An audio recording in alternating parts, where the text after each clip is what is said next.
Assalamualaikum warahmatullahi wabarakatuh. Perkenalkan, nama saya Alvina Turasida dengan NBI 12121000151. Di sini kita akan mereview materi Business Relationship tentang perspektif teoritis hubungan bisnis, penjelasan dan konfigurasi.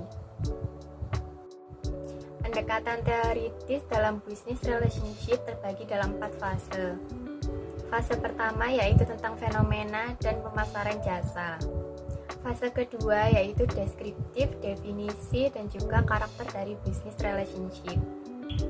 Fase ketiga berisi tentang proses penjualan, supplier, just in time, dan evaluasi pelanggan.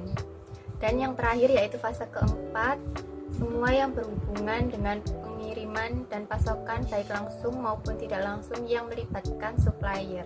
Pendekatan teoritis itu sendiri berfokus pada 2 hal.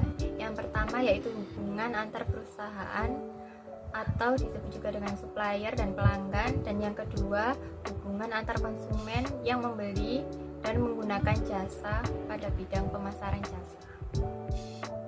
Selanjutnya yaitu indikator ekonomi mengenai biaya peralihan dan nilai hubungan.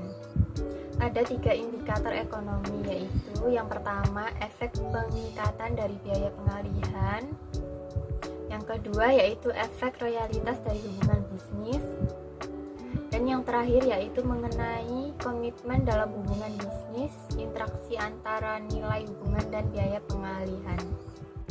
Dalam indikator ekonomi yang pertama yaitu mengenai efek pengikatan dari biaya pengalihan, terdapat 2 faktor yang mempengaruhi, yaitu yang pertama investasi terkait dengan hubungan bisnis, dan yang kedua yaitu biaya pengalihan langsung. Investasi terkait hubungan bisnis. Dalam definisi hubungan bisnis, hubungan internal antara transaksi dan investasi yang dilakukan oleh pelanggan untuk membangun dan mempertahankan hubungan bisnis memainkan peran yang menentukan.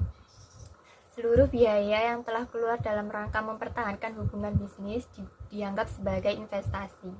Investasi sendiri merupakan penerimaan kerugian tertentu yang diterima saat ini untuk mengantisipasi keuntungan dan tidak pasti di masa depan. Adapun faktor yang berpengaruh dalam pendekatan ekonomi untuk menjelaskan royalitas, antara lain kekhususan lokasi, aset fisik, aset khusus, dan juga aset manusia. Komitmen dalam hubungan bisnis berupa interaksi antara nilai hubungan bisnis dan biaya pengalihan. Kepercayaan yang mendalam terhadap mitra hubungan bisnis yang sudah ada meningkatkan biaya pencarian serta biaya penyiapan yang terkait dengan hubungan bisnis alternatif. Perilaku oportunistik menimbulkan risiko terutama dengan investasi spesifik yang tinggi. Sekian review dari saya. Wassalamualaikum warahmatullahi wabarakatuh. Terima kasih.